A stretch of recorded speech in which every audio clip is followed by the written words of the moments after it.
What happens when a simple traffic stop spirals out of control? Lucas Reynolds, a lawyer, gets pulled over by Officer Hayes, but things aren't as they seem. What starts as a minor infraction quickly turns into something much bigger. The sun was beginning to set over Sacramento, casting long shadows along the street. Lucas Reynolds, a lawyer, was driving home after a long day at the office. The hum of his sedan was soothing as he adjusted the air conditioning, eager to unwind after the hectic hours at work. The radio played quietly in the background, a soft contrast to the noise of the city. As he neared the intersection, the light turned yellow. Lucas slowed down and came to a stop just as it switched to red. Before he could even register the change, the sudden flash of blue and red lights appeared in his rearview mirror, followed by the wail of a police siren. His heart skipped a beat. He hadn't done anything wrong, had he? He pulled over to the side of the road, rolling down his window as the police cruiser parked behind him. Officer Daniel Hayes, a man in his mid-30s with a buzz cut and a sharp demeanor, stepped out. He had the air of someone who was used to commanding respect. "License and registration," Hayes barked, his voice clipped and authoritative. Lucas didn't hesitate. He reached into his glove compartment, pulled out his registration, and handed over his driver's license. His movements were smooth and deliberate. There was something in Hayes' eyes, though, that made Lucas feel like he was under a microscope. The officer didn't seem interested in the simple traffic violation anymore.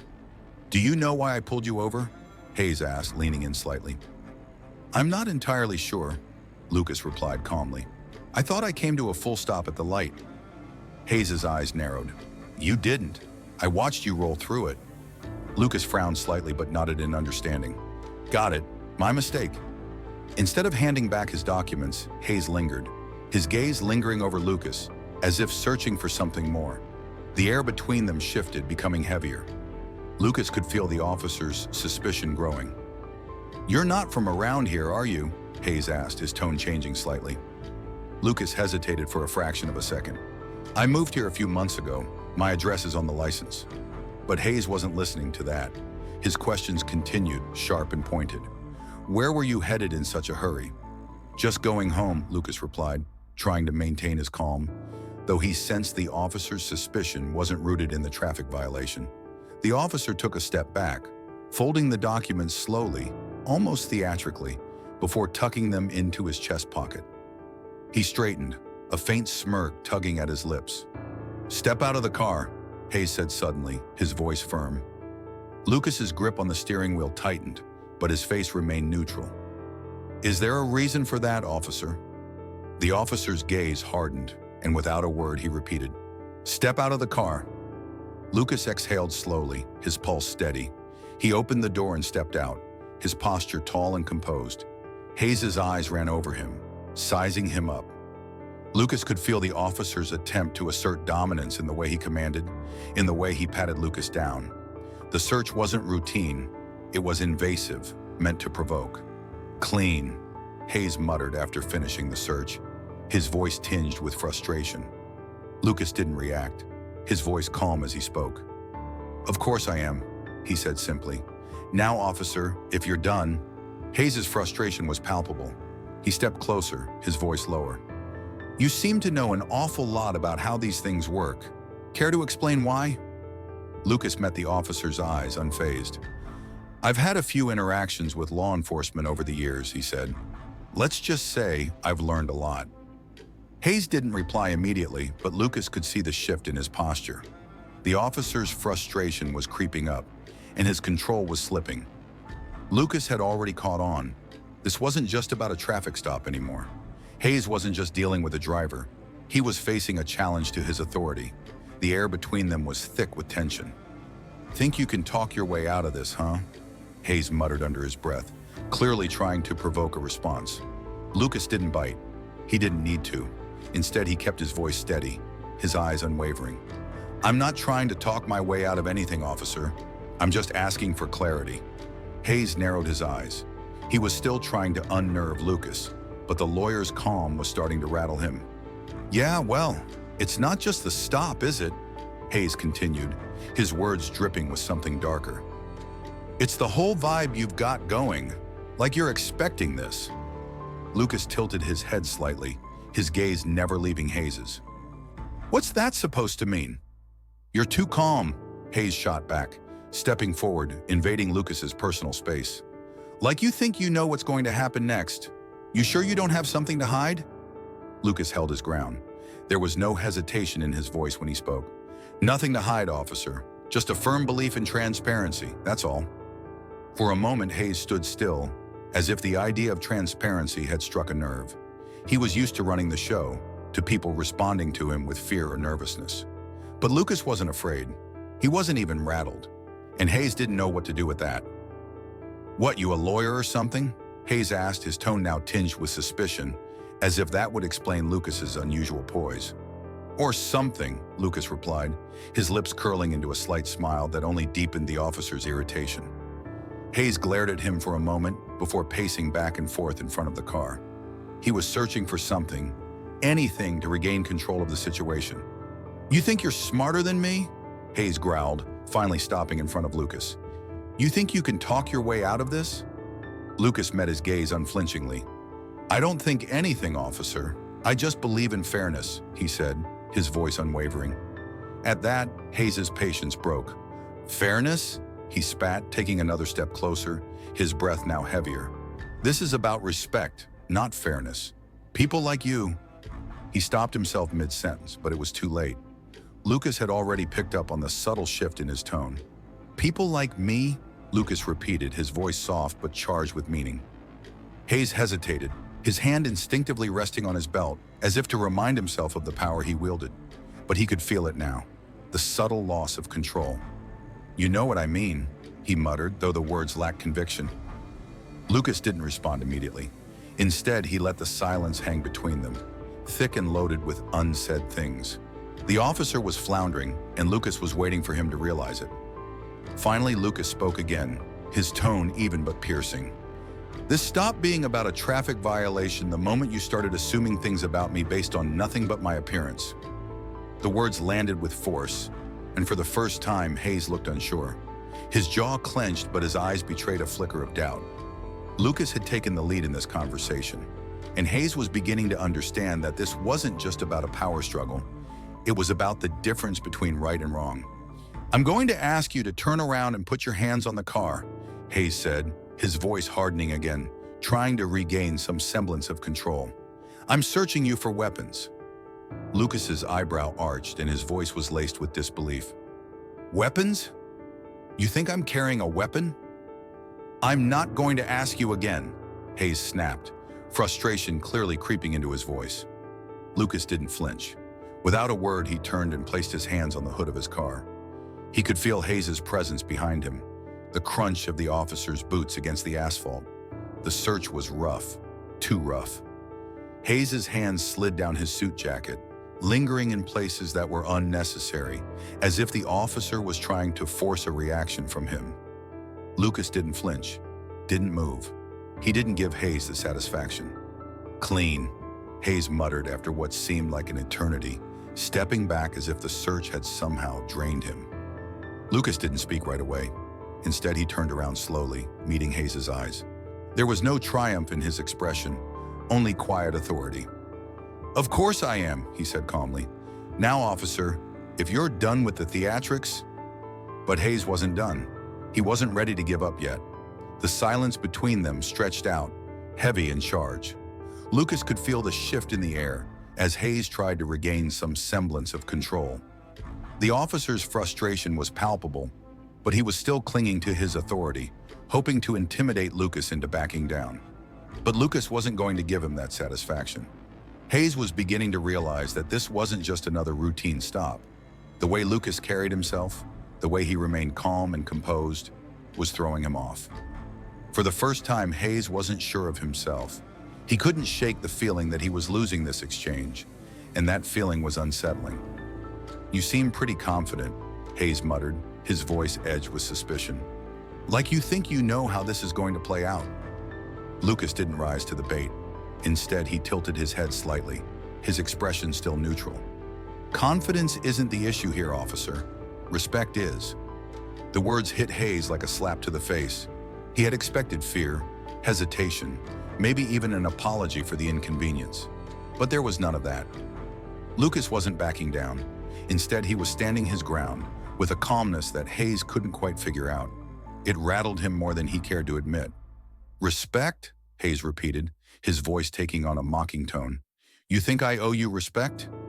"I think respect is a two-way street, officer," Lucas replied, his voice steady but cutting. "And right now, you're on the wrong side of it." The officer bristled, his jaw tightening. He stepped forward, close enough that Lucas could feel his presence looming over him. "You're going to regret talking to me like that," Hayes growled, his hand hovering near his belt as if ready to escalate things even further. But Lucas didn't flinch. He didn't even blink. He stood tall, his eyes locked on Hayes's. "I'm not afraid of you, officer. I'm not here to fight you. I'm here to make sure we both do our jobs the right way." The words hung in the air like a challenge. Hayes was seething, but something in Lucas's demeanor made it clear that this wasn't going to be the confrontation he had hoped for. It wasn't going to go the way he thought it would. Hayes took a step back, his expression faltering for a moment as he processed what had just happened. He was used to being the one in control, used to the power that came with the badge. But Lucas had turned the tables on him, and it was disorienting. For a moment, neither of them spoke. It was a standoff of sorts. Lucas calm, Hayes struggling to regain his footing. But then, just when it seemed like the officer was about to make another move, Lucas broke the silence. "Here's what's going to happen," he said, his voice firm and unwavering. "You're going to take a step back, hand me back my documents, and then we're going to part ways. No more games." Hayes's eyes narrowed and his fingers twitched near his holster. It was clear he wasn't ready to back down just yet. He was still trying to figure out how to regain the upper hand. "Do you really think you can talk your way out of this?" Hayes spat, his voice thick with frustration. Lucas didn't flinch. Instead, he stepped forward slightly, closing the gap between them. "I'm not trying to talk my way out of anything, officer, but I am trying to make sure you understand something important." "What's that?" Hayes growled, his eyes flashing with anger. "That you've already crossed a line," Lucas said, his tone cool and measured, "and I don't think you even realize it." For the first time, Hayes looked uncertain. He opened his mouth to speak, but the words caught in his throat. There was something in Lucas's gaze that was making him question everything he thought he knew about this situation. It was clear now. This wasn't just a traffic stop. It wasn't even about the power struggle anymore. Lucas had put the officer in a position where he was forced to confront his own actions. As Hayes hesitated, Lucas's voice cut through the tension, steady and unyielding. "You don't know who I am, do you, officer?" Hayes froze, his brow furrowing. "What are you talking about?" Lucas reached into his pocket, pulling out a leather wallet. Slowly, deliberately, he opened it, revealing a shiny badge. The silver gleamed in the fading sunlight as he held it up for Hayes to see. "Lucas Reynolds," he said calmly, "Head of Internal Affairs for the Sacramento Police Department." The realization hit Hayes like a ton of bricks. His face drained of color as he stared at the badge, then back at Lucas. The air between them shifted again. This time, it was fear, not authority, that Hayes felt. "Internal Affairs?" Hayes repeated, his voice cracking slightly. Lucas nodded, his expression still calm. "That's right. My job is to oversee officer conduct, to make sure that people wearing that badge uphold the integrity they swore to protect. And right now, you're not doing that." Hayes took a step back, his hand instinctively dropping away from his belt. His earlier bravado was gone. He was standing in front of someone who held not just authority, but a power that could reshape his future. The world around them seemed to freeze for a moment as Hayes took a small step back. His fingers twitched nervously, a sign that the confident officer Lucas had first encountered was now unraveling before his eyes. For the first time, Hayes was looking at the badge in Lucas's hand, like it was a symbol of his impending downfall. The weight of it felt too heavy to bear. Your internal affairs?" Hayes repeated, as if the words didn't fully register. Lucas didn't respond immediately. Instead, he watched Hayes carefully, gauging his reaction. The officer was clearly rattled now, his earlier defiance slipping through his fingers. The arrogance, the posture of power, everything that had defined Hayes was now crumbling away, leaving behind an uncertain man who had just realized the gravity of his mistake. Lucas exhaled slowly, then took a small step forward. He didn't need to say much more. His presence alone spoke volumes. Hayes had already crossed a line, and now the question was whether he had the integrity to own up to it. Lucas had his doubts. "You know what the most troubling part of this entire interaction is?" Lucas asked, his voice calm but firm, cutting through the thick silence between them. Hayes stood frozen, his eyes wide as he waited for Lucas to continue, his mind still racing to process the revelation that internal affairs was standing in front of him. The realization was sinking in, and the officer knew his world was about to come crashing down. But he couldn't speak. He couldn't bring himself to say anything. He just stood there looking at the badge, then back at Lucas, as if searching for some way to undo the mess he'd made. Lucas's eyes never wavered. "It's not the profiling," he continued, his voice unwavering. "Though that's bad enough, it's not the escalation of force either. The most troubling part is that you've done all of this without even realizing who you're talking to." The words hung in the air like a judgment. Hayes's face twitched, his eyes flicking away for a moment as if trying to avoid the weight of Lucas's gaze. But Lucas wasn't done. "You assumed I didn't know my rights," Lucas said, his voice dropping slightly. "That I didn't understand the laws you're sworn to uphold." Hayes opened his mouth, but no words came out. For the first time, he didn't know how to respond. It was as if Lucas had peeled back the layers of everything Hayes thought he knew, revealing the raw truth beneath. "I didn't fit your idea of someone who deserves respect, did I?" Lucas asked softly, his voice charged with meaning. The question hit Hayes like a punch to the gut. He bristled, his hands trembling slightly. For a split second, he considered pushing back, but something inside him knew it was too late. He couldn't deny the truth in Lucas's words. He had assumed, and in doing so, he had made a grave mistake. I don't know what you mean," Hayes stammered, his voice cracking. Lucas's gaze hardened, his expression unshifting. "You know exactly what I mean, officer. This isn't about the traffic stop anymore. It's about how you see the people you're supposed to serve. It's about the implicit bias that shapes your actions." The officer's mouth opened, but again, no words came out. It wasn't because he didn't have a defense. It was because Lucas's words were cutting through the armor Hayes had spent years building. The tough exterior was cracking, revealing the vulnerability beneath. Hayes could feel the weight of his own mistakes pressing down on him, suffocating him in front of someone who had the authority to expose everything. But Lucas wasn't finished. His voice dropped to a near whisper, but the words were sharp enough to pierce the stillness between them. "And that's the problem, officer," Lucas continued. "People like me don't get the benefit of your respect, do they? We don't fit your mold of who deserves fair treatment." Hayes flinched at the words, his face flushed with shame, but he couldn't deny the truth of what Lucas was saying. He had been operating on assumptions, on stereotypes, and now those assumptions were staring him down. "I didn't mean to," Hayes started, but Lucas cut him off, raising a hand. "No, you didn't mean to," Lucas said, his voice cold. "But that's the problem. You didn't even realize what you were doing. You let your biases dictate your actions, and now you're facing the consequences." For a moment, Hayes said nothing. His shoulders sagged slightly, and his gaze shifted downward. He was starting to understand. The realization was dawning on him, and the weight of it was too much to bear. He had made a mistake, a big one, and there was no way to undo it. Lucas's voice softened just a bit. "But here's the thing, officer. I'm not here to make you pay for that mistake. I'm here to make sure you understand it, and that you learn from it." Hayes looked up, his eyes searching Lucas's face for some hint of mercy. But Lucas's expression remained stoic, the calm authority of someone who knew what needed to be done. Hayes swallowed hard, his throat tight with emotion. "You've been warned," Lucas said, his tone firm. "But this isn't over. I'll be reporting this. And there will be a review, not just of your actions, but of the culture that allowed this to happen." Hayes opened his mouth to protest, but Lucas raised a finger, silencing him. "You don't get to speak anymore," Lucas said, his voice low but final. "I'm done here." And with that, Lucas turned, walking toward his car. The weight of the moment hung in the air like a storm cloud, and Hayes was left standing there, feeling smaller than he ever had in his life. The arrogance, the authority, everything had crumbled in an instant, and now there was only one question left. How would he face the consequences of his actions?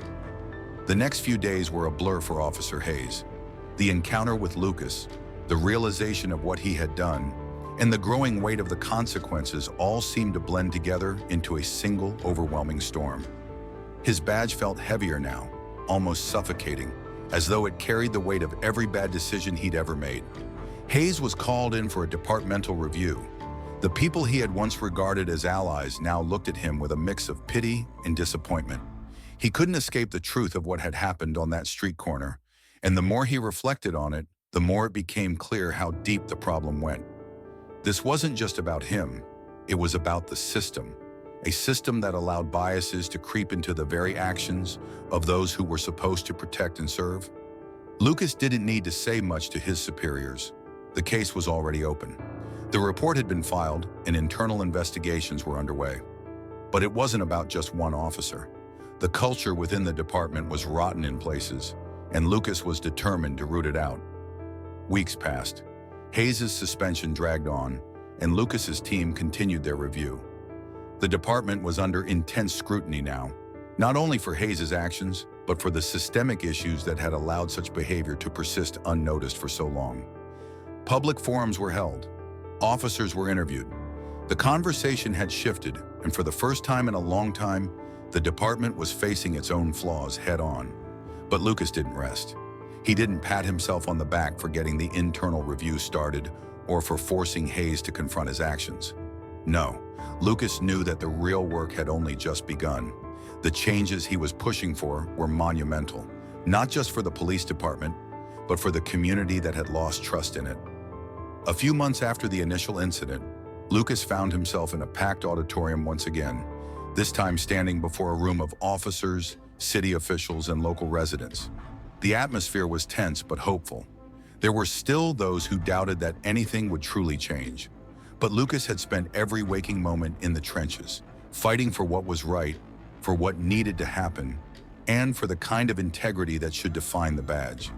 As he stepped up to the podium, he could see the faces in the crowd, some skeptical, others hopeful, but all paying attention. He cleared his throat and began speaking, not as a man standing on a platform, but as someone who had lived through the mistakes, the struggles, and the long road ahead. Justice isn't just about catching the bad guys, Lucas began, his voice steady and resolute. It's about making sure the people sworn to protect and serve do so with integrity, fairness, and respect for everyone they encounter. That's the badge I believe in, and that's the badge we are rebuilding here. The room was silent for a moment, but then came the applause. It wasn't thunderous at first, but as the weight of his words settled in, the clapping grew louder. It wasn't just a symbolic gesture. It was a recognition of the hard work, the painful conversations, and the steps toward real change. Lucas didn't linger on the applause. It wasn't why he did this. He didn't want to be celebrated. He wanted results. He wanted to look back one day and know that the system was different, that it was better. As the crowd began to disperse, Lucas stood by the podium, his eyes scanning the room. He saw Officer Hayes in the back, standing silently, his face a mixture of guilt and contemplation. It had been a long road for Hayes, but Lucas could see something in him that hadn't been there before. Regret, yes, but also the faintest glimmer of awareness. The officer had learned something. He had been changed, whether he realized it or not. Lucas's phone buzzed in his pocket, pulling him from his thoughts. It was a message from his assistant. Meeting with the chief tomorrow to finalize the review results. Be ready. He took one last look around the room, feeling the weight of the responsibility on his shoulders. The work wasn't finished, and it wouldn't be for a long time. But today they had made a difference. As Lucas walked out of the auditorium and into the cool evening air, he didn't feel like celebrating. There was still more to do, more battles to fight, and more officers to hold accountable. But for the first time in a long time, he felt a sense of hope. Hope that change, though slow and difficult, was possible. And as he drove home that night, his mind didn't wander to the work still ahead or to the challenges yet to be faced. Instead, it lingered on one simple truth. This was just the beginning.